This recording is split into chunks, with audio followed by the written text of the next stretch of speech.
সোনার ভরি এক লাফে বেড়েছে ১৬,০০০ টাকা। দাম এখন ৩ লাখ টাকার কাছাকাছি। তাই বাজার দেখে কন্যাদায়গ্রস্ত বাবা মায়ের মাথায় হাত। একদিকে ভাবছে বিয়ে তো দিতে হবে, কিন্তু সোনা পাবে কোথায়? তাই কনে বলছে সোনা রাখো, মাটি আর ফুলের গয়নায় ভরসা রাখো। এ যেন নতুন যুগের বিয়ের গল্প। বাবা মায়ের জন্য এই সোনার বাজার হয়ে গেছে নতুন ধাঁধা। একদিকে স্বপ্নের সোনা, অন্যদিকে বেঁচে থাকার খরচ। সোনার দাম বাড়ার কারণে এখন বিয়ের কল্পনা করা একটা ক্যালকুলেটর গেম হয়ে গেছে। কারণ ২২ ক্যারেট সোনা মানেই ৩ লাখ টাকা। মেকিং চার্জ যোগ করলে খরচ আরো বেশি। এখন অনেকের মুখে শোনা যায় সোনা দিয়ে বিয়ের মানেই বাবা মায়ের ঋণ। আর তাই দেখা যাচ্ছে নতুন ট্রেন্ড, মাটির গয়না, ফুলের গয়না।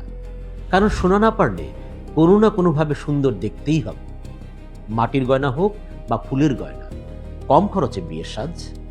আন্তর্জাতিক অর্থনীতিতে অস্থিরতা, ডলারের ওঠানামা এবং বিনিয়োগকারীরা নিরাপদ আশ্রয় ভাবায় সোনার দাম এত বাড়ছে। বিশেষজ্ঞরা বলছেন দাম আরও বাড়বে।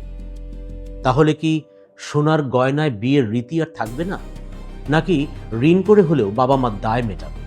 নাকি খরচ এড়াতে ঘটা করে বিয়ের চলই উঠে যাবে?